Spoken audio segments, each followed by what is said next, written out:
Bagaimana kabarnya teman-teman? Teman-teman bisa di chat ya di kolom.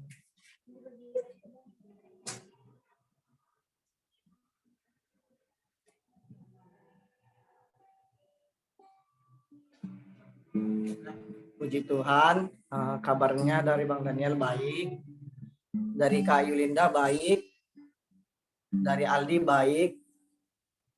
Harapannya kita memang selalu bersyukur Tuhan masih memberikan kita kesempatan, Tuhan masih memberikan kita kesehatan. Baiklah, kita akan memulai ibadah kita. Ibadah training calon pemimpin kelompok kecil Rabu 9 Juni 2021 dengan tema doktrin keselamatan yang akan dilayani oleh Kak Asna Saragi. Kepada Kak Asna, selamat melayani Kak.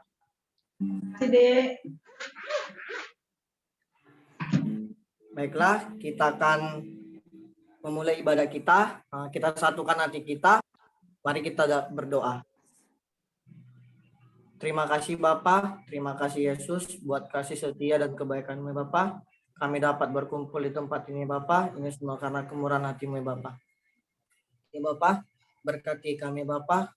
Berikan kami Bapa roh pendengaran Bapa dalam melakukan ibadah kami Bapa dari awal pertengahan hingga akhir. Kami serahkan ya Bapa. Kiranya Tuhan yang berada dalam hati kami untuk kami bersungguh-sungguh mengikuti ini ya Bapa. Ya Bapa, terlebih Bapa, ampuni kami Bapa jika nanti sepanjang kami melakukan kesalahan ya Bapa. Terpuji termulia nama Bapa, hanya di dalam anak-Mu Tuhan Yesus Kristus kami berdoa dan mengucap syukur. Amin.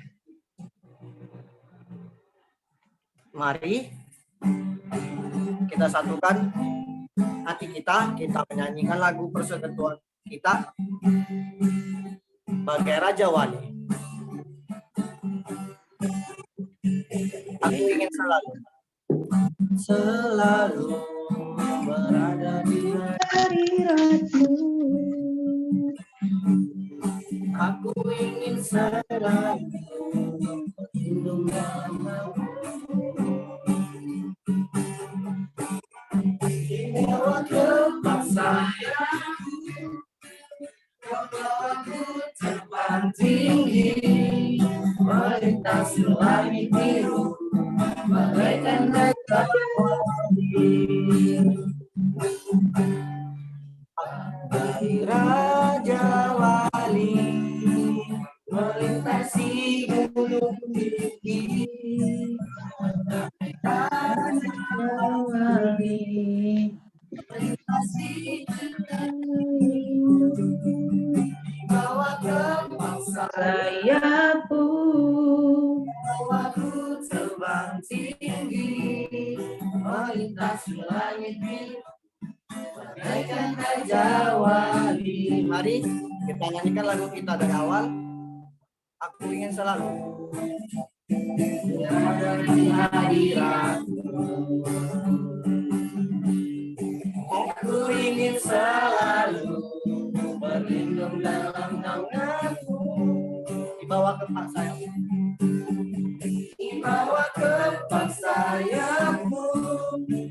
Kau bawaku terbang tinggi, melintasi langit biru, bagaikan Raja Wali. Bagai Raja Wali, bagai Raja Wali, melintasi gunung tinggi, bagai Raja Wali, melintasi badai hidup, dibawa ke tempat sayap-Mu.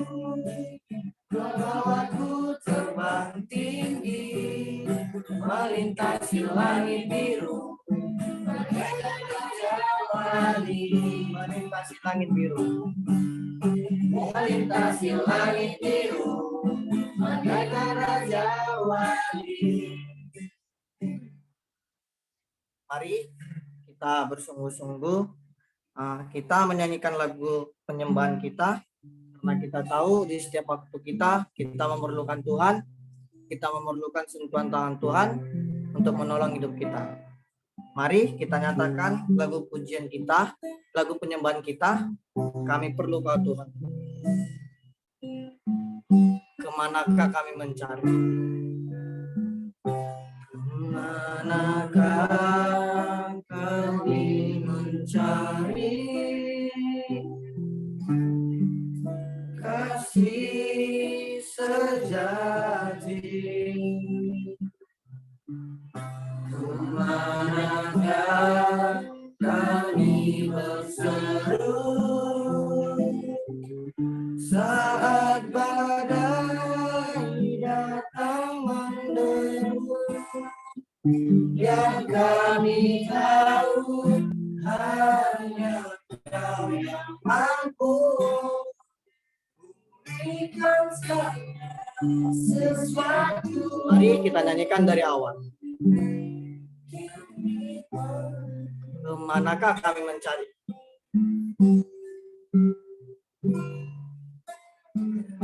Kemanakah kami mencari kasih sejati? Kemanakah kami berseru saat badai datang menderu? Yang kami tahu hanya Kau yang mampu pulihkan segala sesuatu. Kami perlukan. Kami perlukan keajaiban-Mu. Kami butuhkan sentuhan tangan-Mu. Kami tak dapat jalan sendiri. Mari kita nyanyikan lagu ini kembali dari awal. Kemanakah kami mencari? Kemanakah kami mencari kasih sejati? Kemanakah kami berseru saat badai datang menderu? Yang kami tahu hanya Kau yang mampu berikan segala sesuatu. Kami perlukan. Kami perlukan keajaiban-Mu. Kami butuhkan sentuhan tangan-Mu. Kami tak dapat jalan sendiri. Kami perlukan. Kami perlu Kau Tuhan. Kami perlukan keajaiban-Mu. Kami butuhkan sentuhan tangan-Mu. Kami tak dapat jalan sendiri. Kami perlukan Tuhan. Kami perlukan Tuhan. Kami perlukan. Kami perlukan. Kami perlukan Tuhan.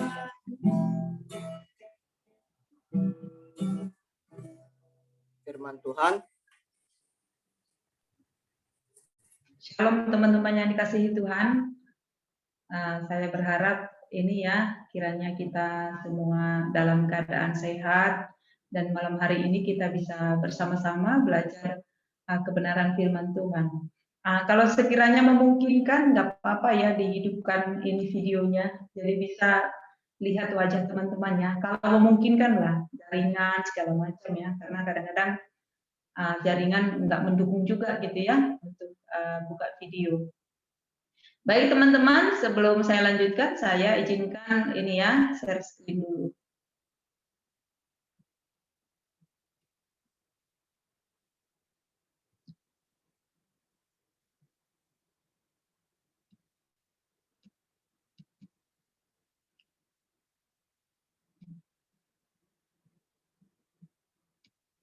Baik, apakah bahan saya udah kelihatan?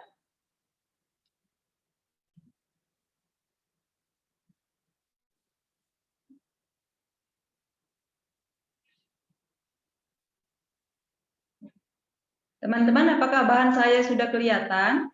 Sudah, Kak. Ya, Ya, Kak. baik ya. Ya, baik, terima kasih teman-teman. Malam hari ini kita membahas satu topik, yaitu tentang doktrin keselamatan ya. Jadi saya buat ini doktrin keselamatan 1 karena rencana ya, kalau di schedule kita kan di kurikulum kita masuk nanti yang kedua adalah Q&A tentang doktrin ya.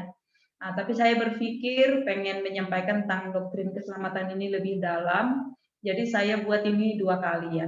Jadi doktrin keselamatan 1, baru nanti ada doktrin keselamatan 2, dan di situ nanti ada proses keselamatan, bicara tentang regenerasi, pembenaran. Jadi kita akan membahasnya kali ini lebih dalam teman-teman itu ya. Tapi pertama ini adalah kita membahas tentang doktrin keselamatan untuk topik anugerah Allah dan keselamatan dalam Kristus itu. Teman-teman, ini topik yang sangat penting. Kenapa? Saya nggak tahu apakah teman-teman baru-baru ini ada dengar gitu ya di YouTube itu sebuah khotbah yang mengatakan 3 jalan keselamatan ya. Saya nggak tahu apakah teman-teman dengar dan ikutin itu 3 jalan keselamatan, dan ayat-ayatnya itu sangat jelas sekali gitu ya. Jadi ada tentang yang dalam keselamatan Yesus Kristus, ada dibuat ayat yang tentang mengasihi sesama ya, yang saat aku makan engkau beri aku makan, yang itu diambil ayatnya itu ya. Baru juga ada diambil ayatnya yang tidak semua yang berseru-seru kepadaku masuk ke dalam ini gitu ya, kerajaan Allah, tapi orang yang melakukan kehendak Allah. Jadi jalan ketiga untuk mendapatkan keselamatan adalah melakukan kehendak Allah. Jadi teman-teman, malam hari ini saya rindu kita bersama-sama ketika kita belajar ini anugerah Allah dan keselamatan dalam Kristus, berharap bisa clear gitu ya melihatnya. Karena sebenarnya kalau dibuat jalan keselamatan gitu ya, nanti statement-statementnya itu kalau kita pikirkan dengan dalam itu bisa saling bertentangan satu dengan yang lain. Karena kalau misalnya kita pegang satu jalan keselamatannya itu tidak ada seorang pun sampai kepada Bapa melalui kecuali melalui aku yaitu melalui Yesus gitu ya. Bukankah itu nanti bertentangan dengan bagian yang ketika dikatakan untuk mendapatkan keselamatan adalah perbuatan baik. Kan itu nanti bertentangan. Sehingga malam hari ini mari kita dengarkan teman-teman, perhatikan baik-baik gitu ya, supaya pertama targetnya sih kita mengerti lebih baik, lebih dalam lagi gitu ya, karena ini kan training CPKK ya, yang notabene adalah kita ini adalah orang-orang yang sudah percaya kepada Kristus dan mengalami anugerah keselamatan ya.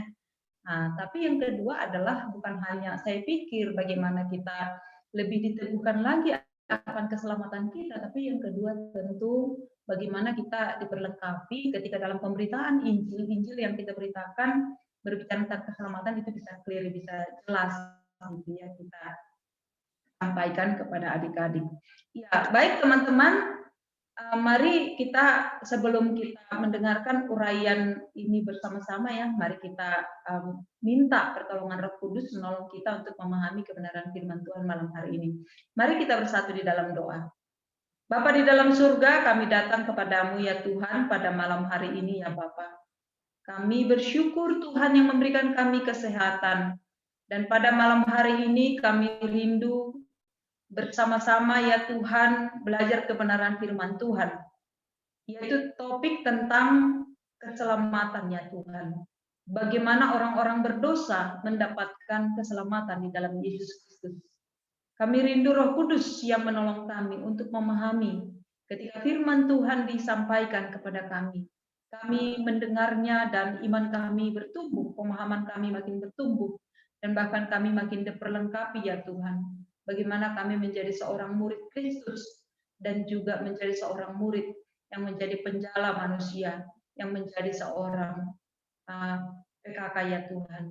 Kalau yang menolong kami ya Tuhan malam hari ini, urapi juga hamba-Mu yang menyampaikan kebenaran firman Tuhan, kuduskan dan pakai ya Tuhan dalam pemberitaan firman-Mu pada malam hari ini. Bapa, inilah menjadi doa dan kerinduan kami. Di dalam nama Yesus Kristus Tuhan kami naikkan doa ini. Amin. Ya, baik teman-teman, mari kita lihat ya. Nah, waktu kita berbicara tentang keselamatan, teman-teman, waktu disebut kata keselamatan sebenarnya yang langsung muncul, misalnya dalam pikiran saya adalah diselamatkan dari apa, gitu ya. Jadi sebenarnya kan keselamatan ini kan umum ya. Jadi apakah diselamatkan dari kecelakaan, apakah diselamatkan dari nyawa yang terancam, apakah diselamatkan dari sakit penyakit kan gitu ya.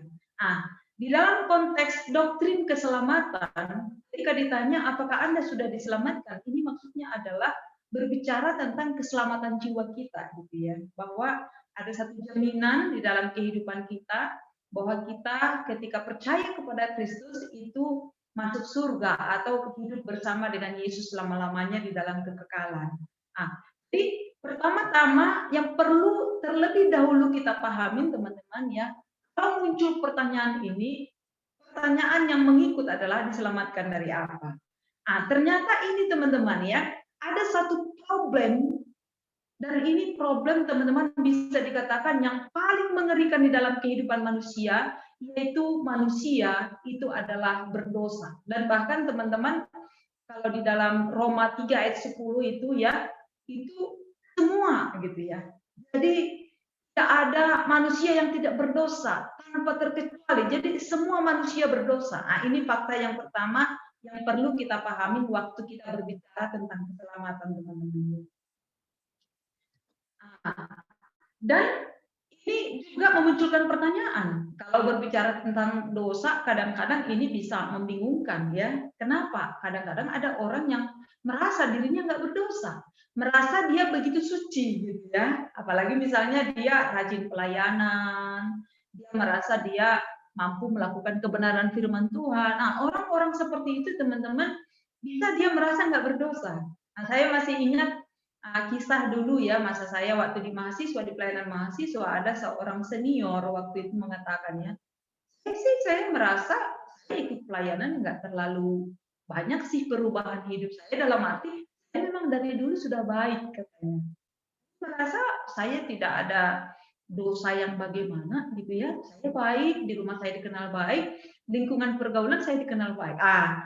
Kan orang-orang seperti itu teman-teman bisa saja gitu ya, bisa saja merasa tidak butuh keselamatan gitu. Yang berbeda mungkin dengan orang yang merasa dirinya begitu kotor ya. Apakah itu dia merasa kekotoran dalam pikiran, kekotoran dalam perbuatan, kekotoran misalnya dalam karakter. Ada orang yang seperti itu benar-benar merasa tidak layak misalnya di hadapan Tuhan. Tapi ketika misalnya ada orang yang merasa dirinya baik, wah, waktu kita bicara dosa, dia bisa, aku enggak ini kok gitu, aku enggak jahat, dia akan mengatakan seperti itu. Sehingga teman-teman, definisi dosa perlu kita pahami dulu bersama-sama, tentu menurut firman Tuhan. Kita lihat 1 Yohanes 3 ayat 4 teman-teman ya. Apa itu dosa? Dosa adalah setiap orang yang berbuat dosa melanggar juga hukum Allah. Sebab dosa ialah pelanggaran hukum Allah. Jadi apa itu dosa? Dosa adalah pelanggaran hukum Allah. Pelanggaran kebenaran firman Tuhan. Mungkin teman-teman kalau secara sederhana aja ya, 10 hukum Taurat gitu ya. Teman-teman, apakah mungkin gitu ya ada seseorang yang merasa dia tidak ada melanggar 10 hukum, baru 10 hukum loh, belum lagi misalnya bagian firman Tuhan yang lain kan gitu ya. Berbohong, siapa yang nggak pernah berbohong? Nah, jadi pelanggaran hukum Allah itu dosa. Waktu seseorang melakukan gitu ya, pelanggaran terhadap satu saja, teman-teman, dia sudah disebut berdosa. Ini yang pertama gitu ya. Yang kedua, belum lagi teman-teman, ketika kita memahami tentang konsep dosa ini menurut Alkitab, dia bukan semata-mata masalah perbuatan gitu. Tetapi teman-teman, Alkitab berbicara tentang dosa ini adalah dosa natur, dosa status, dan dosa aksi. Jadi tiga itu gitu ya. Nah, mari kita lihat bersama-sama apa yang dikatakan oleh firman Tuhan tentang bagian ini. Nah, yang pertama teman-teman adalah dosa natur. Teman-teman, untuk memudahkan kita nanti memahami bagian firman tentang dosa natur ini, teman-teman, saya memberikan ilustrasi tentang ini ular, teman-teman, gitu ya. Jadi ular berbisa. Apakah ular berbisa yang baru menetas sudah bisa disebut ular berbisa? Ya. Apakah ular berbisa yang baru menetas sudah bisa disebut ular berbisa? Sudah ya. Apakah telur ular berbisa sudah layak disebut telur ular berbisa? Sudah. Karena apa, teman-teman? Ya naturnya berbisa, kan gitu ya. Nah, ini yang kedua, teman-teman, ilustrasi yang kedua ya. Kucing mengeong ya. Apakah semua yang mengeong adalah kucing? Ya, tentu tidak ya, gitu ya. Tidak semua kucing mengeong ya. Ya, tetapi semua kucing pasti mengeong. Ya. Oh, maaf, tadi saya mau mengatakannya tidak semua yang mengeong adalah kucing ya, tetapi semua kucing pasti mengeong. Mengapa? Karena naturnya adalah mengeong ya. Jadi kucing pasti mengeong karena naturnya kucing itu adalah mengeong gitu ya. Ya, sehingga mari kita lihat dalam pemahaman dosa natur tadi manusia ya. Mari kita perhatikan Mazmur 51 ayat 7, teman-teman. Dikatakan di sini, sesungguhnya dalam kesalahan aku diperanakan, dalam dosa aku dikandung ibuku. Perhatikan ini, teman-teman. Belum lahir loh, teman-teman ya. Tapi dikatakan di sini, dikatakan pemazmur, di dalam kesalahan aku diperanakan, dalam dosa aku dikandung ibuku. Gitu ya. Siapa dapat mendatangkan yang tahir dari yang najis? Ya, seorang pun tidak. Ya, sangat jelas sekali gitu ya. Tidak ada bisa didatangkan yang tahir dari yang najis ya, yang kudus dari yang najis. Tidak bisa gitu ya. Ya. Yang ketiga, ketika Tuhan mencium persembahan yang harum itu, berfirmanlah Tuhan dalam hatinya, aku tak akan mengutuk bumi ini lagi karena manusia sekalipun yang ditimbulkan hatinya adalah jahat dari sejak kecilnya. Dan aku tak akan membinasakan lagi segala yang hidup seperti yang kulakukan. Kejadian 8 ayat yang ke-21 ya. Jadi teman-teman perhatikan ini ya, sekalipun yang ditimbulkan hatinya adalah jahat dari sejak kecilnya. Ya, jadi ini berbicara tentang dosa natur ya. Secara natur keberadaan manusia itu sudah berdosa gitu ya. Yang kedua adalah dosa status ya. Ya, ilustrasinya ini kira-kira adalah kesebelasan Indonesia versus kesebelasan Italia ya. Ya. Jadi kesebelasan mewakili seluruh penduduk negara. Jadi waktu ada kesebelasan Indonesia itu mewakili penduduk Indonesia gitu ya. Kesebelasan itu dalam pertandingan bola gitu ya. Demikian juga teman-teman kalau di dalam Alkitab dikatakan Adam mewakili seluruh manusia ketika ia jatuh dalam dosa. Hingga teman-teman, waktu Adam ya jatuh ke dalam dosa, Adam sebagai representasi manusia gitu teman-teman gitu ya. Yang selanjutnya teman-teman, manusia selanjutnya secara status adalah manusia yang berdosa. Jadi ingat tadi yang pertama adalah secara natur, yang kedua adalah secara status teman-teman gitu ya. Yang ketiga adalah dosa aksi, dosa perbuatan gitu ya. Dikatakan dalam Roma 3:23 teman-teman. Karena semua orang telah berbuat dosa. Nah, perhatikan di situ kata-kata berbuat. Jadi di sini teman-teman dosanya itu sudah ada di dalam tindakan. Baru misalnya nanti ayat pembandingnya bisa teman-teman lihat ya, Galatia 5:19 ayat 21, perbuatan daging telah nyata. Nanti di situ ada daftar-daftar perbuatan dosa teman-teman, baik itu yang kelihatan maupun yang tidak. Karena ada yang tidak kelihatan yaitu iri hati. Itu kan di level ini ya, di level pikiran, nggak kelihatan, tapi itu adalah dosa dosa perbuatan, teman-teman. Jadi teman-teman bayangkan ini ya, manusia itu berdosa, teman-teman, bukan hanya ketika dia melakukan dosa, tetapi manusia itu berdosa secara natur dan status, gitu ya. Karena dia berdosa secara natur dan status, karena itulah dia melakukan dosa aksi. Makanya ada sebuah pertanyaan, teman-teman, mengapa manusia melakukan dosa? Karena dia adalah manusia yang berdosa. Ya, jadi manusia berdosa bukan karena dia melakukan dosa, teman-teman, gitu ya. Tapi manusia berdosa, teman-teman, karena dia statusnya, gitu ya, tadi naturnya sebagai manusia berdosa, karena itulah dia melakukan dosa, teman-teman, gitu ya. Makanya teman-teman, kalau berbicara tentang dosa ini, teman-teman nggak perlu diajari. Karena apa? Sudah dari sononya, gitu ya. Secara natur, bawa lahir, gitu ya. Ya, mungkin teman-teman untuk memudahkan kita memahami ini juga, gitu ya. Misalnya seorang anak kecil, teman-teman, gitu ya.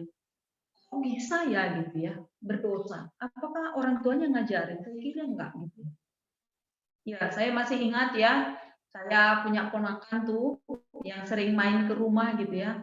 Tuh masih kecil gitu ya, masih kalau nggak salah waktu itu dia udah bisa jalan, apa ya, udah mulai bisa ngomong tapi belum terlalu lancar kali gitu ya. Ya, saya masih ingat itu ya, kalau datang ke rumah saya itu ponakan saya ini hobinya sukanya itu masuk kamar. Kenapa? Di kamar itu dia suka mutar-mutar ini, teman-teman, mutar-mutar kipas. Jadi di kamar saya itu ada kipas, jadi dia suka hidupkan itu gitu ya, baru dia lihat. Jadi dia suka lihat kipasnya berputar-putar gitu ya. Nah, baru dia matikan lagi, diulang-ulang. Kan anak-anak suka kayak gitu ya. Nah, baru kerjaan dia selanjutnya apa? Ngambil remote AC, matikan, hidupkan, dihidupkan, dimatikan gitu kan. Nah, jadi teman-teman kesukaannya itu kalau ke rumah saya adalah selalu ajak ke kamar. Baru saya bilang gitu, nanti kalau di kamar nggak boleh ya hidupkan AC, hidupkan, matikan.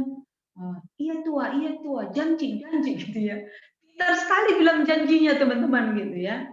Nah, dan dia itu kan ngotot ya, artinya dia pengen kali gitu pokoknya masuk kamar dan main-mainkan itu ya remote AC itu gitu ya.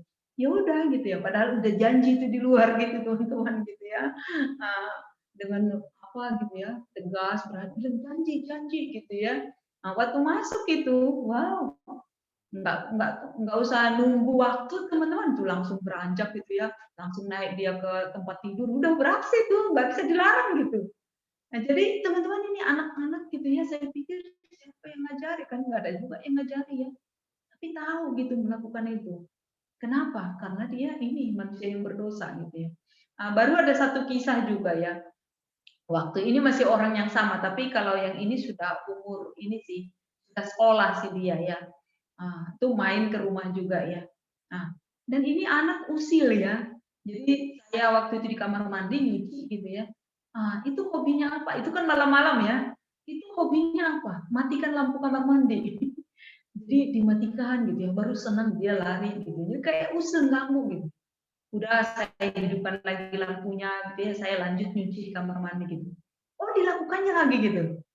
Tentu saya kan kesal gitu ya, masa saya gelap-gelapan di kamar mandi nyuci gitu ya.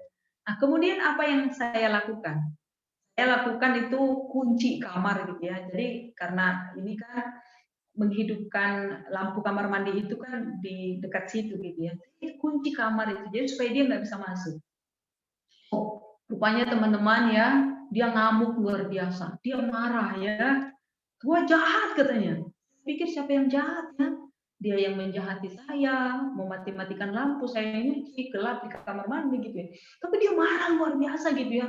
Dia kayaknya memang udah ini nggak tahu lagi gimana, udah kehabisan apa, nggak bisa mengganggu saya gitu ya. Kemudian itu singkat cerita teman-teman, malam itu dia pulang gitu. Beberapa hari kemudian saya kehilangan jam teman-teman. Ya, saya bingung di mana jam tangan saya ya. Saya cari di mana-mana jam tangan saya teman-teman nggak ketemu ya. Nah, kemudian saya teringat sama dia, itu anak yang sering musilin saya ya. Kemudian saya telepon mamanya gitu ya. Saya telepon mamanya, baru saya tanya, ada nggak terbawa jam? Gitulah caranya ya, terbawa gitu ya, nggak sengaja gitu ya. Nah, datang mamanya langsung bilang ya, itu di situ-situnya itu Kak, cari lagi situ. Udah saya cari, udah cari nggak ada dapat, saya bilang kayak gitu. Kemudian teman-teman apa yang dilakukan oleh mamanya? Mamanya mulai nanya-nanya si anak. Baru kemudian anaknya bilang gini, nanti mama marah kalau kalau ini dikasih tahu kan. Enggak ada marah. Kasihan tua mencari-cari terus gitu ya. Baru tahu nggak apa kemudian dikatakan sama mamanya teman-teman. Dia bilangnya, iya tua itu jahat, kamarnya ditutup, aku nggak bisa masuk lagi gitu. Ah, jadi oh gitu ya, jadi marah ya kata mamanya lah ya sama dia ini. Iyalah katanya. Terus di mana disembunyikan gitu ya. Singkat cerita dikasih tahu dia teman-teman. Tahu teman-teman di mana disembunyikan jam tangan saya? Jam tangan saya itu disembunyikannya itu di laci meja belajar ya. Laci meja belajar itu kan ada kuncinya. Di lacinya itulah disembunyikan dia dan kuncinya itu diambil dia dan kuncinya itu disembunyikan lagi. Luar biasa teman-teman gimana otaknya itu ya. Benar-benar gimana jam itu benar-benar nggak bisa ditemukan. Wow. Teman-teman, apakah ada yang ngajari? Tidak, teman-teman.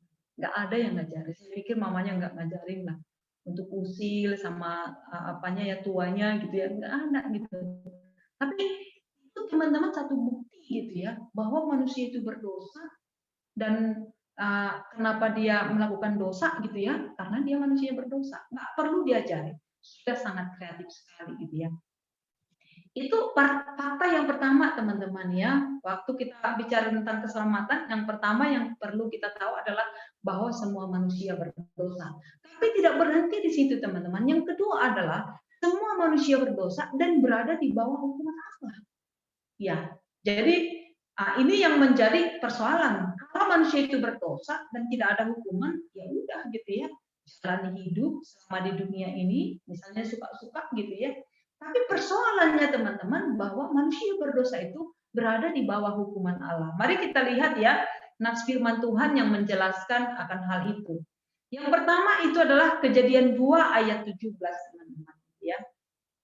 Dikatakan di sini, tetapi pohon pengetahuan tentang yang baik dan yang jahat itu, janganlah kau makan buahnya, sebab pada hari engkau memakannya, pastilah engkau mati.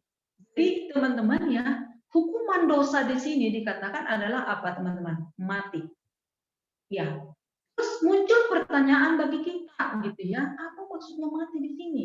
Bukankah di Kejadian pasal yang ketiga, waktu Adam dan Hawa jatuh ke dalam dosa, mereka tidak mati secara jasmani gitu kan?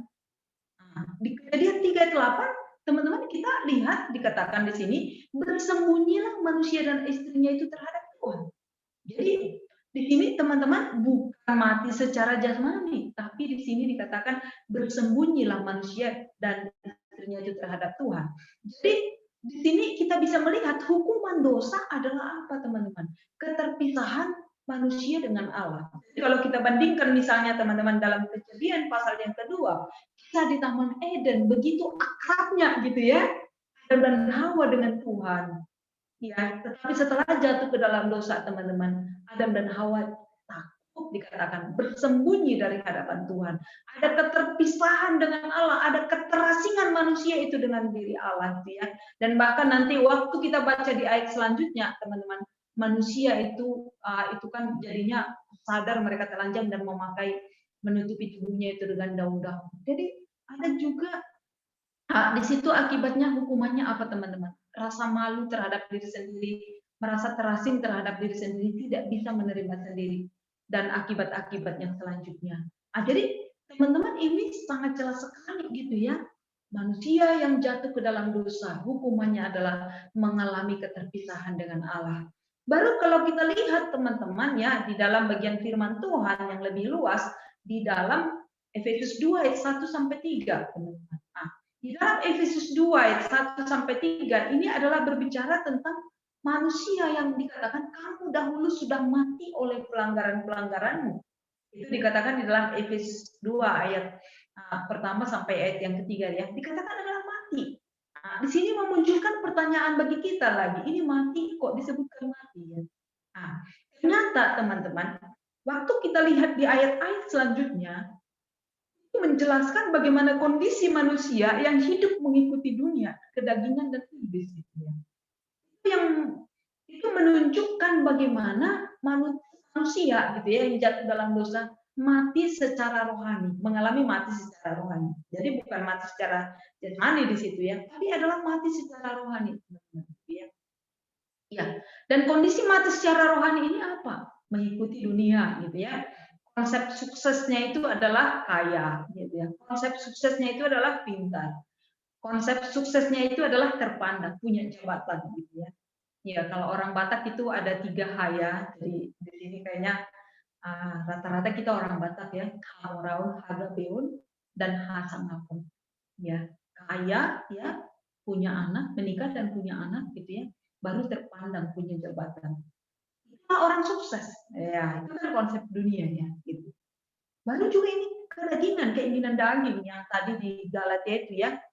Jadi kecemaran, hawa nafsu, ada iri hati, ada kemarahan, kegeraman, segala macam.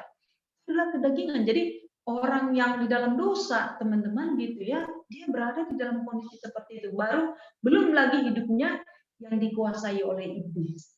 Baru yang selanjutnya, mari kita lihat di dalam Wahyu 21 ayat 8, teman-teman. Di sini kita menemukan kata kematian yang kekal. Apa maksudnya ini? Kematian yang kedua ya di Wahyu 21 ayat 8. Nah, dikatakan di sini tetapi orang-orang penakut, orang-orang yang tidak percaya, orang-orang keji, orang-orang pembunuh, orang-orang sundal, tukang-tukang sihir, penyembah-penyembah berhala dan semua pendusta, mereka akan mendapat bagian mereka di dalam lautan yang menyala-nyala oleh api dan belerang. Inilah kematian yang kedua. Ya, jadi kematian yang kedua ini adalah berbicara tentang kematian yang kekal, neraka, teman-teman. Ya, jadi kalau kita simpulkan, teman-teman, ya, semua tadi manusia yang berdosa berada di bawah penghukuman Allah, teman-teman, ya. Waktu dia hidup di dalam dunia ini mengalami keterpisahan dengan Allah, gitu ya. Mati secara rohani, hidupnya jahat, memberontak terhadap Allah, gitu ya. Dan nanti di dalam kekekalan dia mendapatkan hukuman di dalam neraka, gitu. Teman-teman, suatu fakta tentang orang berdosa yang begitu mengerikan, bukan gitu ya? Apa yang dicatatkan oleh Alkitab tentang bagaimana orang berdosa di bawah penghukuman Allah. Sehingga teman-teman memunculkan satu pertanyaan ya, apakah ada jalan keluar bagi manusia berdosa untuk lepas dari penghukuman Allah, gitu ya? Kalau tidak ada jalan keluar, teman-teman, apakah seluruh manusia berdosa berbondong-bondong gitu ya pada saat ini menuju kepada kebinasaan, menuju kepada penghukuman Allah di dalam kekekalan? Itu kan sebuah pertanyaan. Teman-teman, kita bersyukur kepada Tuhan ya. Ternyata tidak gitu ya. Karena Alkitab memberikan catatan gitu ya, memberikan kebenaran gitu ya bahwa ada jalan gitu ya, untuk mendapatkan keselamatan. Itu apa? Yesus satu-satunya jalan keselamatan, teman-teman. Ya. Jadi Yesus satu-satunya jalan keselamatan, ada 2 hal gitu ya yang perlu kita pahami di sini. Yang pertama adalah keselamatan hanya di dalam Tuhan Yesus. Ya, jadi bukan pada yang lain. Nanti kita akan coba pelajari lebih dalam lagi ya tentang hal ini ya gitu ya.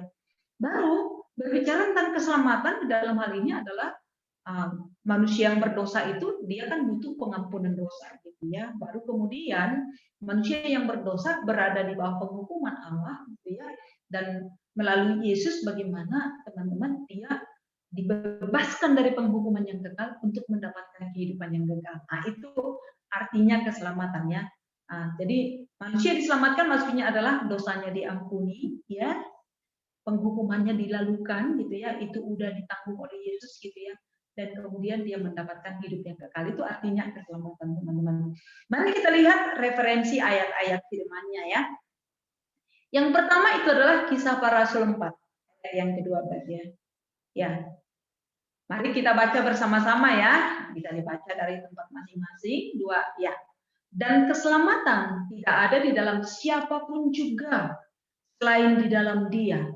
Sebab di bawah kolong langit ini tidak ada nama lain yang diberikan kepada manusia yang olehnya kita dapat diselamatkan.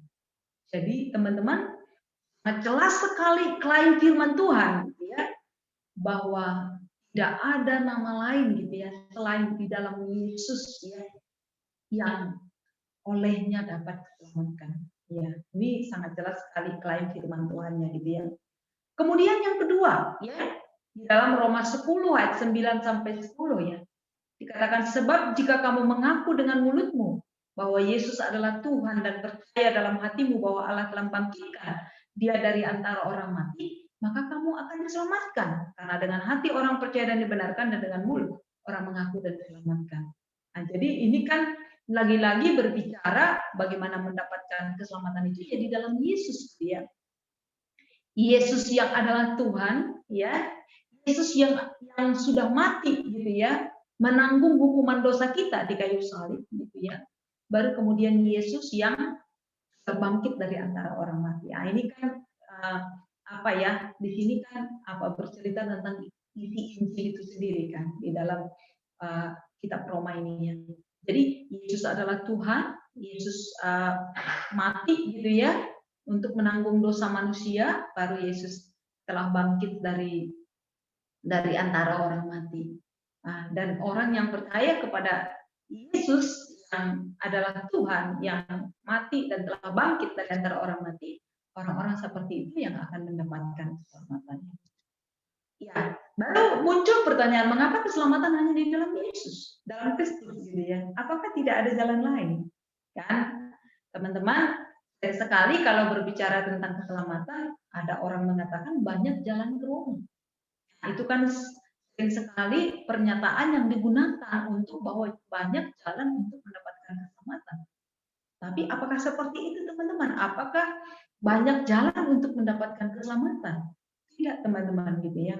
Keselamatan hanya didapatkan di dalam Yesus Kristus. Tapi teman-teman tentu kita tidak mau gitu ya. Iman kita adalah iman yang buta, yang kita mengatakan pokoknya gitu ya, pokoknya keselamatan dalam Yesus bukan gitu ya, tapi kita ingin memahami gitu ya, mengapa keselamatan hanya di dalam Kristus, sehingga iman kita bisa benar-benar teguh gitu ya, tidak mudah goyah, waktu pun ada pengajaran-pengajaran yang tidak sesuai dengan kebenaran firman Tuhan, iman kita bisa tetap teguh gitu ya, iman kita kepada Yesus tidak goyah gitu ya. Ya, kenapa teman-teman? Nah, yang pertama teman-teman ya, karena dengan perbuatan baik tidak membawa keselamatan. Jadi sering sekali teman-teman ya, alternatif yang dibuat itu termasuk di dalam Alkitab juga gitu ya. Yang kalau di dalam Alkitab itu dengan melakukan hukum Taurat gitu ya untuk mendapatkan keselamatan gitu ya. Iya, tapi persoalannya adalah dengan perbuatan baik tidak membawa keselamatan. Iya. Masa gitu ya? Mari kita lihat ayat-ayat firman Tuhannya ya. Ya, yang pertama adalah Yakobus 2 ayat 10 ya. Ya. Dikatakan sebab barang siapa menuruti seluruh hukum itu, hukum Taurat ya, tetapi mengabaikan satu bagian daripadanya, ia bersalah terhadap seluruhnya. Nah, sehingga kalau kita lihat di sini gitu ya, kalau berbicara tentang perbuatan baik gitu ya, nah misalnya ada 10 perbuatan baik supaya bisa gitu ya masuk surga gitu ya. Tapi menarik di sini teman-teman, satu saja tidak bisa kita lakukan gitu ya. Kita sudah bersalah terhadap seluruhnya. Jadi artinya kalau kita lihat di sini adalah bagaimana perbuatan baiknya itu harus sempurna gitu. Nah, persoalannya kan apakah ada yang bisa melakukan dengan sempurna ya? Nah, dari ayat ini saya pikir kita sudah langsung bisa, waduh gitu ya, nggak ada deh yang bisa gitu ya. Ya, dan ya, apakah ada perbuatan baik manusia yang benar-benar murni perbuatan baik? Ya, jadi maksudnya ini murni perbuatan baik ini memang standarnya Allah ya. Kalau di manusia kan sangat mudah juga kita bilang orang baik gitu ya. Jadi artinya ya waktu kita menerima kebaikan kita bilang baik. Terlepas mungkin motivasinya tidak baik ya. Ada mungkin ada udang di balik bakwan gitu ya. Tapi ya kita kan nggak mau juga ini ya. Berprasangka seperti itu, ya kita nggak mau lah gitu ya. Tapi pertanyaan apakah ada perbuatan baik yang benar-benar murni perbuatan baik? Ya, sering sekali perbuatan baik itu ada motivasi-motivasi yang tidak benar gitu. Dan teman-teman terlebih lagi di dalam konsep keselamatan, di dalam konteks keselamatan teman-teman. Jika teman-teman motivasi kita untuk melakukan perbuatan baik itu adalah untuk keselamatan jiwa kita, untuk surga gitu ya. Bukankah itu manipulatif kan gitu ya?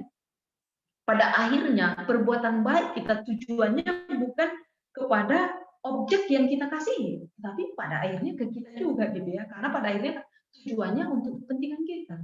Nah, sehingga di sini teman-teman udah bisa gitu ya, apakah perbuatan baik manusia benar-benar murni perbuatan baik gitu ya, itu sudah bisa kita jawab. Baru yang kedua, apakah ada manusia yang sempurna melakukan perbuatan baik? Ya, teman-teman ini sesuatu yang sulit ini. Dan bahkan teman-teman ya, di dalam konteks misalnya keluarga ya, saya misalnya ya sudah menikah dalam konteks relasi suami istri gitu ya, itu kan sering sekali tuh saling salah mengerti gitu ya. Ya, dalam arti apa teman-teman ya? Suami sudah sedemikian melakukan yang terbaik menurut dia gitu ya, untuk menyenangkan apa? Istri nggak puas gitu ya. Dan yang sebaliknya juga gitu ya. Ya artinya apa teman-teman? Ya mungkin memang udah berusaha melakukan, tapi apakah itu sempurna? Ya enggak juga gitu ya. Ya, jadi dari sini sangat jelas bisa kita lihat apakah ada manusia yang sempurna melakukan perbuatan baik. Belum lagi ini yang ketiga teman-teman ya, perbuatan baik tidak bisa menggantikan hukuman perbuatan jahat kita. Ini ilustrasinya sangat sederhana teman-teman gitu ya untuk memahaminya. Misalnya satu hari teman-teman ini ya berkendaraan gitu ya. Ya, baru teman-teman melakukan satu kesalahan di jalan raya gitu ya. Ya, dan teman-teman kena tilang. Jadi di situ ada polisi, teman-teman melakukan kesalahan, teman-teman kena tilang gitu ya. Ya, dan kalau kena tilang itu kan itu akan nanti kan akan ini ya melapor dan ini mengikuti sidangnya. Gitu. Baru teman-teman berpikir gitu ya, supaya saya tidak mendapatkan sanksi nanti atas pelanggaran saya berlalu lintas, baru teman-teman berpikir, aku lakukan deh perbuatan baik beberapa hari ini gitu ya. Teman-teman berpikir seperti itu, baru teman-teman tiba-tiba jadi malaikat gitu ya, di rumah jadi baik sama teman satu kosnya gitu ya. Baju-baju teman kosnya dicuciin gitu ya, kamar mandinya disikat, bersih gitu ya. Baru teman-teman gitu ya di jalan raya itu teman-teman bagi-bagi makanan, termasuk juga pada polisi bagi-bagi makanan gitu. Baru kemudian tibalah hari sidang. Baru teman-teman mengatakan, waktu di sidang itu kesalahan Anda adalah dikasih tahu lah ya, pelanggaran lalu lintas yang kita lakukan. Baru apakah teman-teman bisa bilang gini? Iya Pak, saya sadar saya melakukan kejahatan. Dan untuk mengatasi kejahatan saya, beberapa hari ini saya sudah melakukan perbuatan baik, baik kepada teman-teman kos saya, mencuci baju mereka, membersihkan kos, kamar mandi, membagi-bagi makanan gitu ya. Saya kira itu mampu untuk menggantikan hukuman yang harusnya diberikan kepada saya atas kesalahan berlalu lintas. Apakah bisa teman-teman? Nggak bisa gitu. Itu sangat tidak masuk akal ya. Itu sangat tidak masuk akal. Ya, sederhana sekali ya. Waktu ini mikirkan ini sederhana sekali. Kejahatan tetap kejahatan teman-teman gitu ya. Ya, perbuatan baik di satu hal, iya perbuatan baik. Tapi apakah perbuatan baik ini bisa menggantikan hukuman kejahatan kita? Tidak bisa teman-teman gitu ya. Ya, sehingga teman-teman keselamatan dengan perbuatan baik itu tidak mungkin. Tidak mungkin bisa teman-teman gitu ya menebus kita dari dosa gitu ya. Termasuk juga kesalehan-kesalehan yang lain. Apakah pelayanan itu nggak bisa teman-teman. Dosa tetap dosa dan dosa ada hukumannya gitu ya. Ya, dosa dan hukumannya itu tidak bisa ditebus dengan teman-teman giat sekali di pelayanan, nggak bisa teman-teman gitu ya. Mati-matian di pelayanan nggak bisa gitu. Ya, kita itu benar-benar sudah terkungkung dalam dosa dan ya tadi juga teman-teman ya, lagi yang kita pahamin itu dosa bukan hanya masalah perbuatan, tapi dosa natur dan status. Bagaimana mungkin teman-teman kita bisa gitu ya dengan perbuatan baik bisa mengatasi dosa kita, dengan kesalehan bisa mengatasi dosa kita, dengan pelayanan bisa mengatasi dosa kita gitu ya. Ya, benar-benar tidak bisa. Baru teman-teman penggambaran yang sangat jelas juga bagi kita ketika di Alkitab dikatakan mati ya. Yang Efesus 2 ayat 1 itu. Kamu dahulu telah mati oleh pelanggaranmu. Teman-teman, Itu secara rohani ya, apa bisa orang mati menyelamatkan dirinya gitu ya? Sangat jelas tidak bisa teman-teman gitu ya. Nah, sehingga teman-teman ya, keselamatan hanya ada di dalam Yesus Kristus gitu ya. Terus yang selanjutnya teman-teman, keselamatan hanya ada di dalam Yesus Kristus. Selanjutnya yang perlu kita pahami juga, keselamatan datang dari Allah, itu anugerah gitu ya. Dari itu inisiatif dari Allah sendiri teman-teman gitu ya. Jadi kalau kita memahami ini teman-teman, keselamatan itu bukan manusia yang mencari Allah, tetapi Allah yang mencari manusia. Ya, bukan manusia yang datang kepada Allah di surga gitu ya, tetapi Allah yang datang ke dunia gitu ya, di dalam rupa manusia, itulah Yesus Kristus gitu ya, untuk tinggal bersama-sama dengan manusia, menjadi hamba bagi manusia, dan bahkan menjadi juru selamat bagi manusia. Mari kita lihat ayat firman Tuhannya ya. Di dalam Matius 26 ya, ayat 26 sampai 28, saya ambil aja langsung yang ayat 28-nya teman-teman, dikatakan, sebab inilah darahku, darah perjanjian, perhatikan ini ya, yang ditumpahkan bagi banyak orang untuk pengampunan dosa. Nah, teman-teman, ini kan kalau kita pahamin, ini kan simbolis ya. Daging dan tubuh Kristus itu kan simbol. Simbol sebagai apa ya, korban penebusan gitu ya, untuk menebus dosa-dosa kita gitu ya. Baru kemudian yang selanjutnya adalah Roma 3 ayat 25 gitu ya, dikatakan Kristus Yesus telah ditentukan Allah menjadi jalan pendamaian karena iman dalam darahnya, karena ia telah membiarkan dosa-dosa yang telah terjadi dahulu pada masa kesabarannya. Jadi teman-teman, ini sangat jelas gitu ya, inisiatifnya dari Allah sendiri, dan bahkan teman-teman dikatakan di sini telah ditentukan Allah sejak dari kekekalan gitu ya teman-teman gitu ya.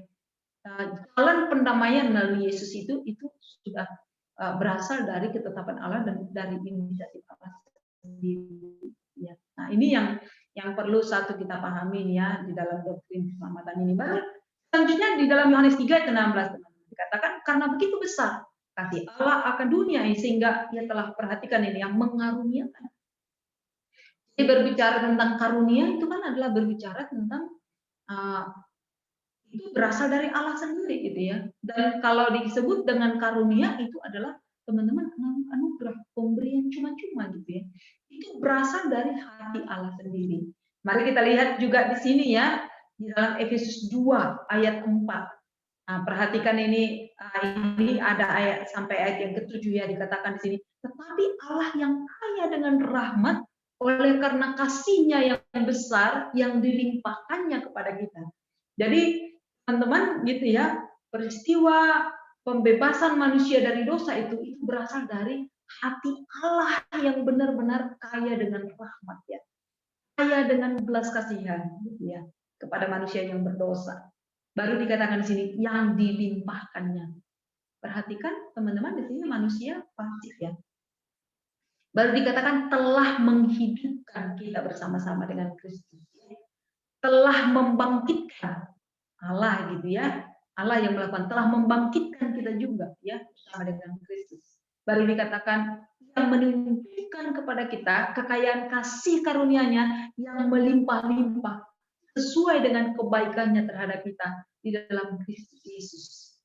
Jadi teman-teman sangat sekali di dalam ayat-ayat ini teman-teman ya, keselamatan itu adalah berasal dari Allah, inisiatifnya dari Allah, anugerah Allah semata ya, bukan dari inisiatif kita gitu ya. Bahkan teman-teman bukan juga karena usaha kita gitu ya, usaha-usaha kita mendapatkan keselamatan. Tapi Allah yang sudah melakukan gitu ya bagi kita orang-orang yang berdosa. Ya, pertanyaan yang selanjutnya teman-teman, bagaimana kita mendapatkan keselamatan? Jadi artinya Allah sudah memberikan jalan keluar, Allah sudah memberikan Tuhan Yesus. Dan bagaimana kita untuk mendapatkan keselamatan itu? Ya, di sini teman-teman, keselamatan kita terima melalui iman kepada Yesus sebagai Tuhan dan Juru Selamat. Ya, keselamatan kita terima melalui iman kepada Yesus sebagai Tuhan dan Juru Selamat. Mari kita lihat lagi ayatnya ini ya. Dikatakan di dalam Roma 10 ya, ayat 9 sampai 10. Sebab jika kamu mengaku dengan mulutmu bahwa Yesus adalah Tuhan dan percaya dalam hatimu bahwa Allah telah membangkitkan Dia dari antara orang mati, maka kamu akan diselamatkan. Karena dengan hati orang percaya dan dibenarkan, dan dengan mulut orang mengaku dan diselamatkan.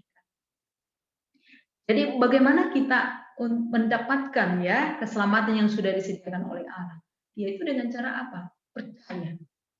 Nah, percaya dalam hatimu. Nah, teman-teman, percaya dalam hatimu ini adalah iman yang sejati. Karena teman-teman bicara tentang percaya, semua orang yang di gereja misalnya ya, udah percaya nggak? Sudah. Ya, rata-rata orang percaya, orang Kristen kalau ditanya sudah percaya nggak sama Yesus? Sudah. Nah, tapi kalau ditanya apakah sudah yakin sudah diselamatkan masuk surga? Banyak juga yang tidak yakin, teman-teman. Dia akan mengatakan saya jahat sekali gitu ya, mana mungkin gitu. Tapi kalau ditanya udah percaya enggak kepada Yesus? Ya sudahlah. Dia kan orang Kristen. Dia akan mengatakan seperti itu gitu ya. Tapi kalau ditanya, jadi sudah percaya masuk surga? Ya tidak. Saya belum yakin lah. Saya jahat gitu ya. Hidupku pun masih berantakan misalnya. Banyak kadang-kadang orang mengatakan seperti itu gitu ya. Nah, sehingga kalau di sini jelas sekali teman-teman, yang dimaksudkan di sini percaya adalah apa? Iman yang sejati. Kita akan lihat ya iman yang sejati itu bagaimana gitu ya. Ya, di sini iman yang sejati iman kepada Yesus adalah Tuhan itu ya. Percaya kepada Yesus adalah Tuhan, percaya Yesus telah mati dan bangkit dari antara orang mati. Ya, jadi orang yang seperti itulah yang akan mendapatkan keselamatan. Mari kita lihat teman-teman. Kalau kita rangkumkan teman-teman, bagaimana mendapatkan keselamatan adalah dengan cara memiliki iman yang sejati. Nah, ini yang perlu kita coba ini ya pelajari bersama-sama. Ini bagaimana gitu ya, membedakan orang yang memiliki iman sejati dan orang yang tidak memiliki iman sejati. Bagaimana kita mengenali orang yang memiliki iman yang sejati dan orang yang memiliki iman yang palsu kan gitu ya. Bukan iman yang sejati gitu ya. Ya, mari kita lihat bersama-sama. Yang pertama, teman-teman ya, perlu kita pahami teman-teman, orang yang memiliki iman sejati dia memiliki 3 aspek. Ya. Ini juga fakta-fakta ini kita ambil dari Alkitab ya, menemukan iman yang sejati itu bagaimana sih gitu ya. Kita lihat dari apa yang menjadi catatan Alkitab. Yang pertama, orang yang memiliki iman sejati pertama dia memiliki aspek iman yang pertama yaitu iman pengetahuan atau iman data gitu ya. Ya. Atau di dalam bahasa Latinnya adalah notitia ya. Ya. Ini Yohanes 17 ayat 3 teman-teman ya. Kan inilah hidup yang kekal itu yaitu bahwa mereka mengenal Engkau satu-satunya Allah yang benar dan mengenal Yesus Kristus yang telah Engkau utus.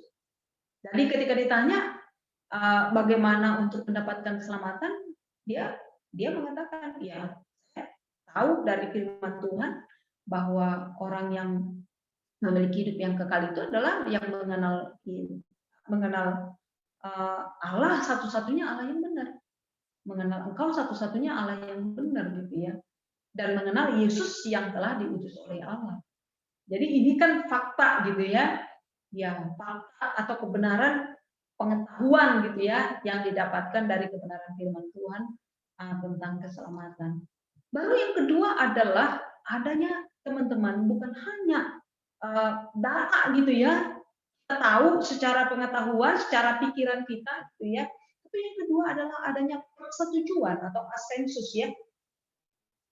Ya, ada suatu pengakuan di sini sama seperti yang dilakukan oleh Simon Petrus ya di Matius 15:16. Dia mengatakan lalu Yesus bertanya kepada mereka, tapi apa katamu siapakah aku ini ya?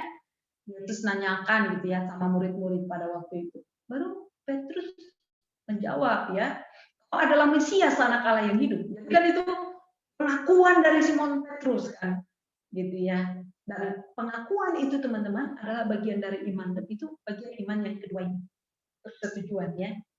Yang ketiga teman-teman adalah aspek iman yang ketiga adalah percaya atau keyakinan atau fiducia ya gitu ya.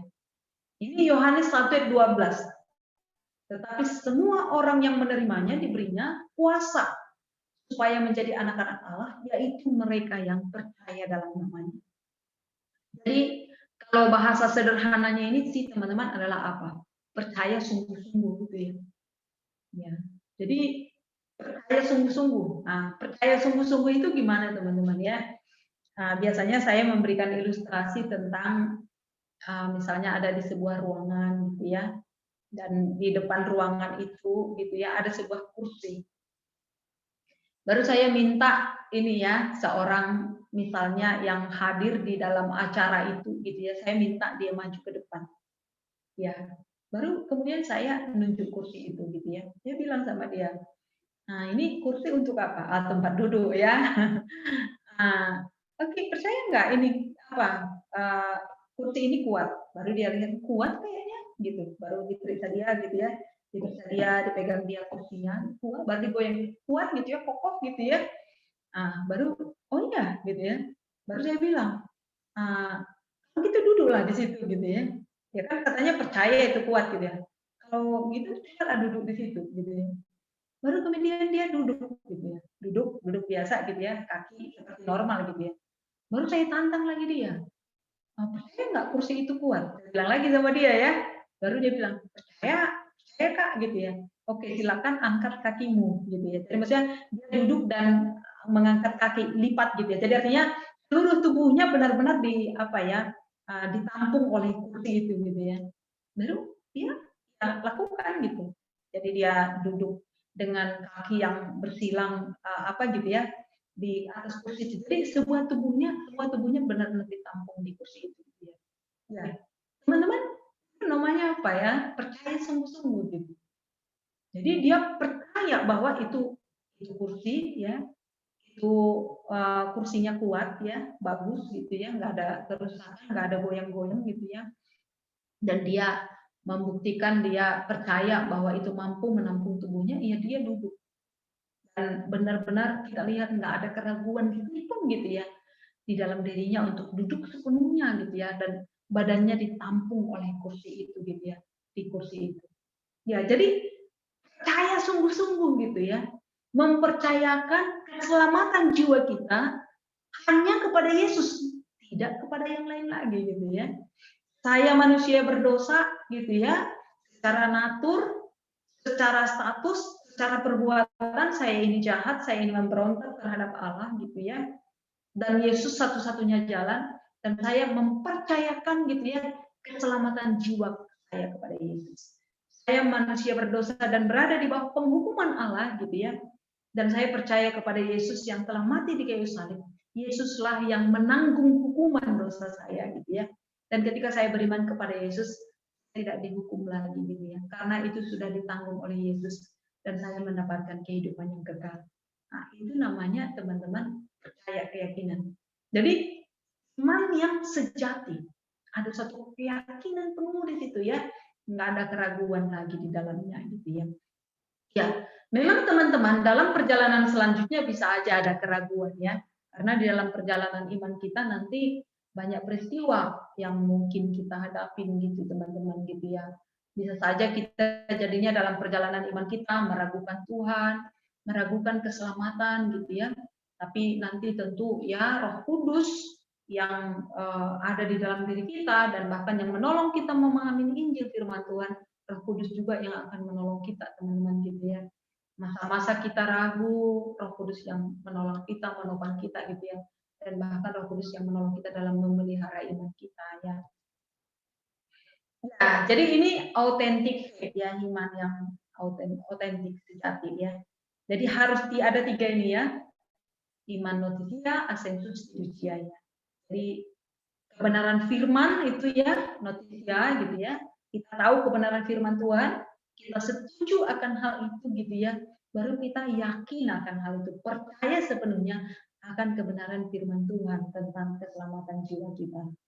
Ya, mari kita lihat teman-teman, tiga-tiga itu harus ada ya. Jadi kalau dia hanya data dan persetujuan, nggak ada keyakinan, teman-teman iblis juga seperti itu. Yakobus 2:19 ya. Engkau percaya bahwa hanya ada satu Allah saja, itu baik, tapi setan-setan juga percaya akan hal itu, mereka gemetar. Jadi pertanyaannya teman-teman, Setan percaya satu Allah gitu ya. Dia setuju akan hal itu. Tapi teman-teman, apakah setan pernah mempercayakan hidupnya kepada Tuhan? Kan ini. Nah, jadi ini bukan iman yang menyelamatkan gitu ya. Ya, tapi ada muncul pertanyaan teman-teman, apakah iman saya cukup? Nah, nanti kita lihat ya ini ya kesimpulan akhirnya ini nanti ya. Mari kita lihat Yakobus ya. Ini Yakobus pasal 2 ayat 22 sampai 24 ya. Dikatakan kamu lihat bahwa iman bekerja sama dengan perbuatan-perbuatan. Dan oleh perbuatan-perbuatan itu iman menjadi sempurna. Jadi kamu lihat bahwa manusia dibenarkan karena perbuatan-perbuatannya dan bukan hanya karena iman.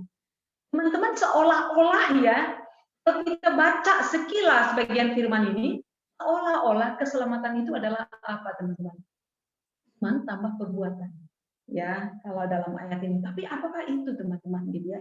Mari kita coba pahami Alkitab ini. Jadi nanti ya teman-teman saya ingin kapan-kapan saya pengen ini sih ngajarin bagaimana menggali Alkitab karena sebenarnya banyak ini ya kesesatan atau kesalahpahaman di dalam doktrin sebenarnya karena kesalahan dalam penggalian firman, dalam penggaliannya gitu ya. Ini ilmu hermeneutik penggalian firman Tuhan gitu ya. Jadi kalau kita nggak ngerti penggalian firman, teman-teman kita akan langsung lihat ayat ini keselamatan yaitu iman tambah perbuatan baik gitu ya.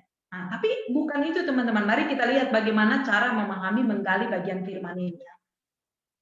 Ya, mari kita lihat teman-teman ya, dalam penggalian Alkitab konteks itu sangat penting ya. Dan bahkan bisa saya katakan kontekslah segala-galanya. Jadi artinya memahami sesuatu harus sesuai dengan konteksnya. Ya. Sama seperti memahami sebuah kata, kita harus pahami konteksnya dalam sebuah kalimat. Dan bahkan sebuah kata bukan hanya dalam sebuah kalimat tapi nanti dalam sebuah paragraf gitu ya. Nah, misalnya contoh sederhana teman-teman gitu ya. Contoh sederhana adalah misalnya kata kursi. Ya.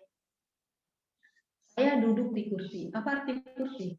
Tempat duduk gitu ya. Ya, itu kata kursi loh gitu ya. Baru yang kedua. Nah, kalimat yang kedua ya. Tiap-tiap hari Amina rajin membaca ayat-ayat kursi. Ya, apa arti kursi di situ? Ya, ya firman Tuhan, bagian dari kitab suci gitu ya, saudara kita. Nah, kursi yang tadi artinya apa teman-teman? Tempat duduk. Kursi yang kedua artinya apa teman-teman? Itu adalah firman Tuhan ya, kitab suci dari saudara kita. Baca itu dia kan. Baru kalimat yang ketiga teman-teman. Masa-masa pemilu banyak pejabat yang berlomba-lomba gitu ya untuk mendapatkan kursi di pemerintahan. Ya, apa arti kursi? Jabatannya. Nah, jadi bayangkan dari satu kata di dalam kalimat kita menemukan ada 3 arti. Satu kursi, gitu ya. Yang kedua adalah tadi adalah kebenaran dari kitab suci, saudara sepupu kita, gitu ya. Yang ketiga adalah jabatan. Sehingga teman-teman ini konteks sangat penting. Ya, kalau dalam konteks ini bukan hanya dalam komunikasi sehari-hari, gitu ya, tapi dalam memahami firman Tuhan ini konteks sangat penting. Nah, nanti kita perhatikan ya. Tadi kalau dikatakan ya bahwa iman tanpa perbuatan pada hakikatnya mati gitu ya. Jadi kamu diselamatkan bukan hanya dengan iman tapi juga dengan perbuatanmu. Dan seolah-olah bahwa keselamatan adalah dengan apa ya iman tanpa perbuatan. Tapi mari kita perhatikan konteksnya ya.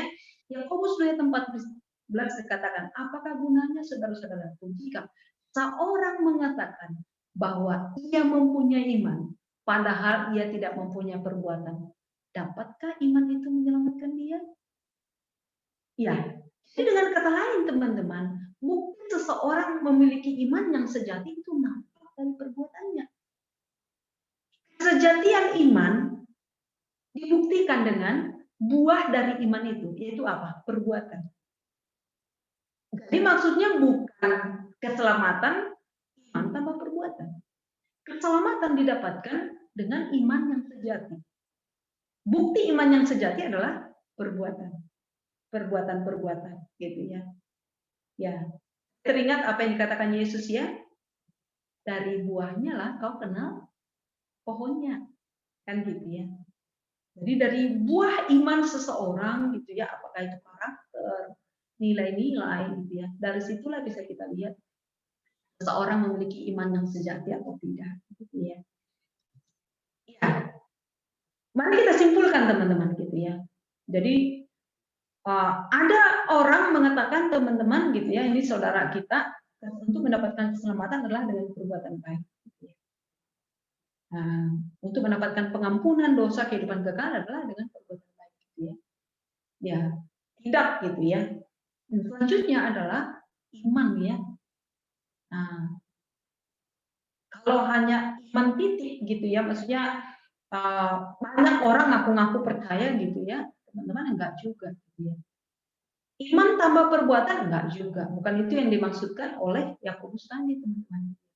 Tetapi bisa saya simpulkan adalah iman yang sejati itulah yang menyelamatkan gitu ya. Bukti iman sejati adalah nyata di dalam perbuatannya ya. Jadi kalau apa gitu ya, bagaimana untuk mendapatkan keselamatan adalah dengan beriman sejati gitu ya. Iman atau dengan apa tadi yang saya katakan iman yang sungguh-sungguh gitu ya kepada Yesus ya sebagai Tuhan dan Juru Selamat ya.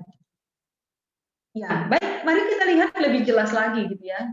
Di dalam Matius pasal yang ke-7 ya, dikatakan bukan setiap orang yang berseru kepadaku Tuhan, Tuhan akan masuk ke dalam kerajaan surga, melainkan dia yang melakukan kehendak Bapakku yang di surga.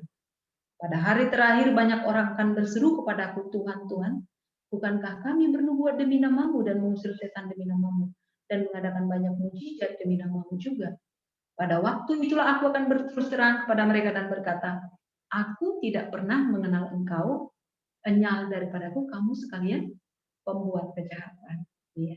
Jadi teman-teman, ayat ini bukan sedang mengatakan bahwa yang masuk kerajaan Allah adalah dengan cara melakukan kehendak Bapa gitu ya. Bukan di situ penekanannya, tapi di sini adalah bahwa kalau kita perhatikan yang terakhir ya, aku tidak pernah mengenal engkau, nggak punya relasi sama sekali dengan Allah gitu ya.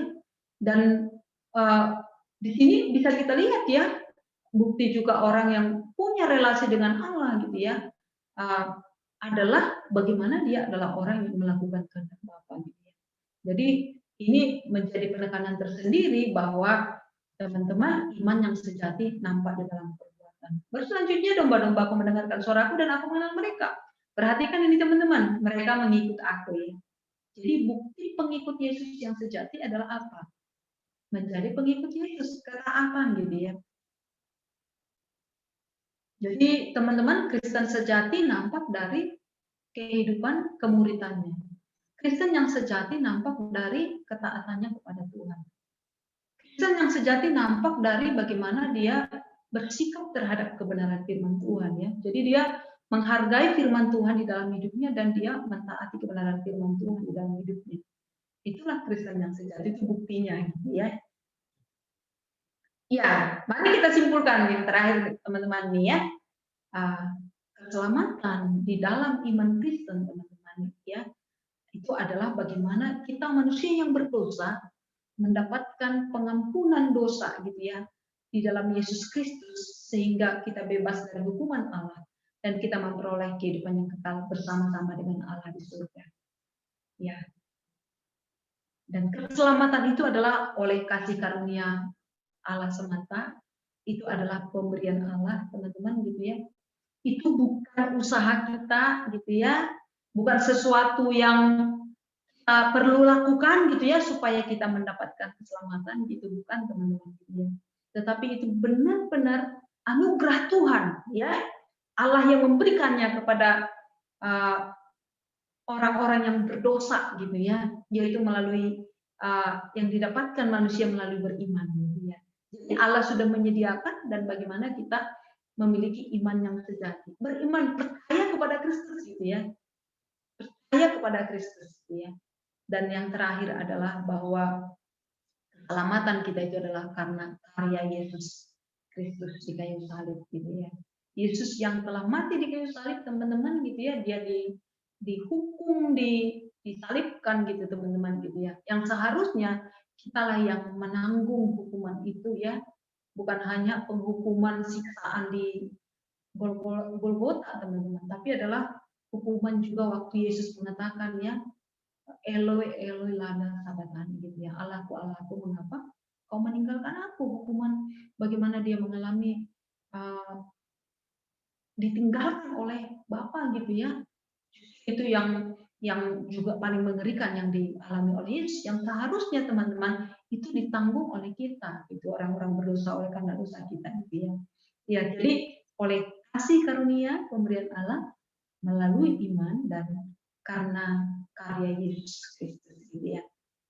Ya, baik teman-teman, itu yang bisa saya sampaikan pada malam hari ini. Apakah teman-teman ada yang mau bertanya? Silakan. Kalau ada yang mau bertanya, saya memberikan waktu bagi kita untuk ini ya, untuk tanya jawab ya. Kalau ada yang mau bertanya, ya silakan teman-teman. Apakah ada?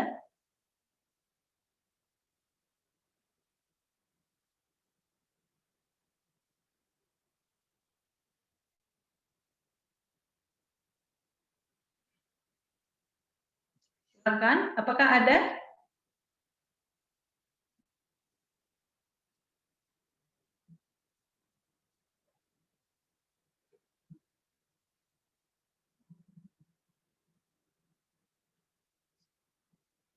Ini bagian yang pertama ya, nanti ada bagian yang kedua lagi, kita akan belajar lebih dalam proses keselamatan, tentang regenerasi, tentang pembenaran, ada hal-hal yang perlu lagi nanti kita pelajari ya di dalam doktrin keselamatan ini.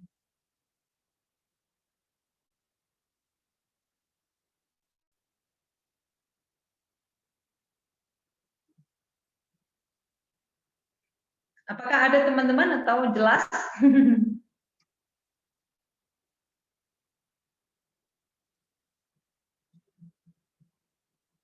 Jelas, Kak. Oke, jelas ya. Ya, baik. Kalau tidak ada lagi, baik ini ya. Saya kembalikan kepada MC, nanti akan terakhir ya, kita akan tutup dalam doa gitu ya. Ya, saya kembalikan kepada MC.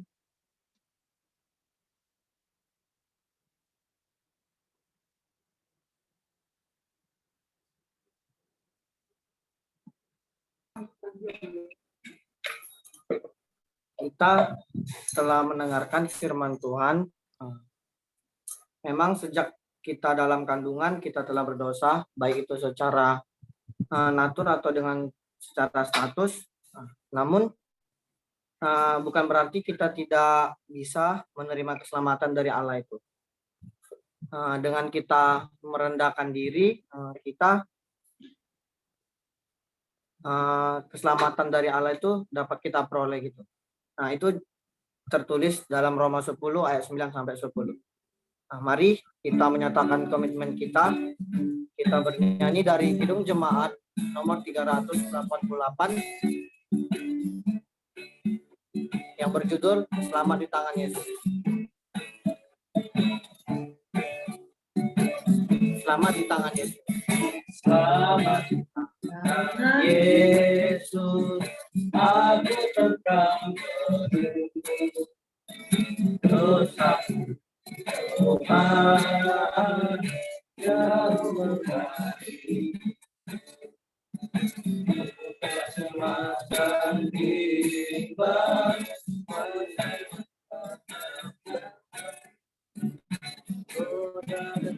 air mata akan segera lenyap. Selamat di tangan Yesus. Selamat di tangan Yesus. Aman peluknya.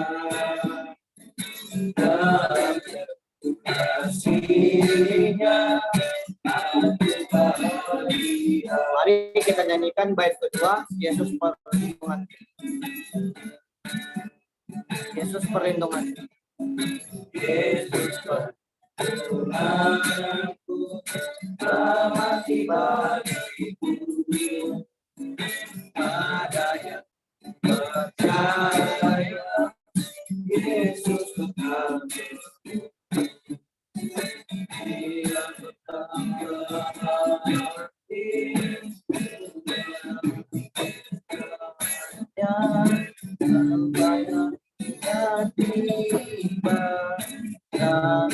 merekam.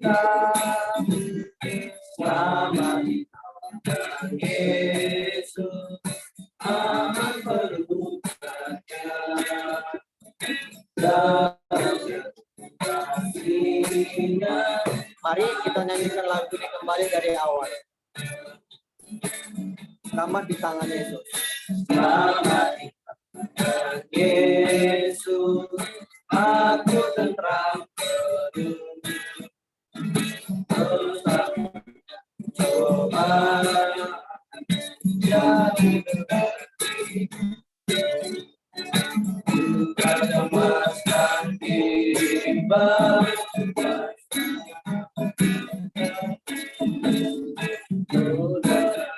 air mata akan segalanya. Selamat di tangan Yesus. Selamat di tangan Yesus, aman pelukanya, dalam kasih-Nya aku. Mari kita nyanyikan bait kedua. Yesus perlindungan. Yesus aku selamat bagiku, padanya percaya Yesus kekal.